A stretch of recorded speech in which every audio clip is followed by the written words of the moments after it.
बाबा, हं? आज येताना बासुंदी घेऊन या ना. अगं, कालच आपण आईचा वाढदिवस होता म्हणून आणली होती ना. ऐकलं? हं. गोकुळची बासुंदी पुन्हा खावीशी वाटतेय. खरं सांगू, मलाही खावीशी वाटतीये.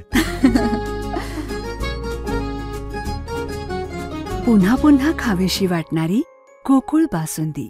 सर्व शासकीय कार्यालयांमधील कामकाज ई-ऑफिसवर आणा. जिल्हाधिकारी अमोल येडगे. जिल्ह्यातील सर्व शासकीय कार्यालयांना दैनंदिन कामकाज ई-ऑफिस प्रणालीवर अनिवार्य करण्याचे निर्देश जिल्हाधिकारी अमोल येडगे यांनी दिले. प्रत्येक कार्यालयाने यासाठी आवश्यक प्रक्रिया पूर्ण करावी असं त्यांनी सांगितलं.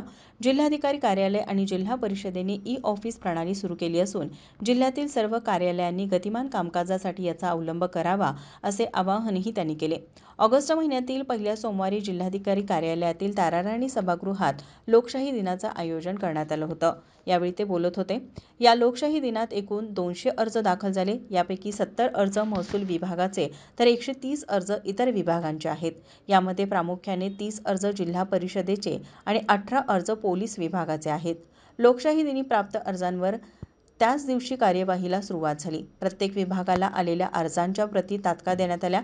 यावेळी जिल्हाधिकाऱ्यांनी उपस्थित विभाग प्रमुखांना कामकाजासंदर्भात सूचनाही दिल्या. यावेळी अप्पर जिल्हाधिकारी संजय शिंदे, निवासी उपजिल्हाधिकारी संजय तेली, अतिरिक्त मुख्य कार्यकारी अधिकारी संतोष जोशी यांच्यासह सर्व विभागांचे प्रमुख आणि अर्जदार मोठ्या संख्येने उपस्थित होते. माझा महाराष्ट्र न्यूज, कोल्हापूर.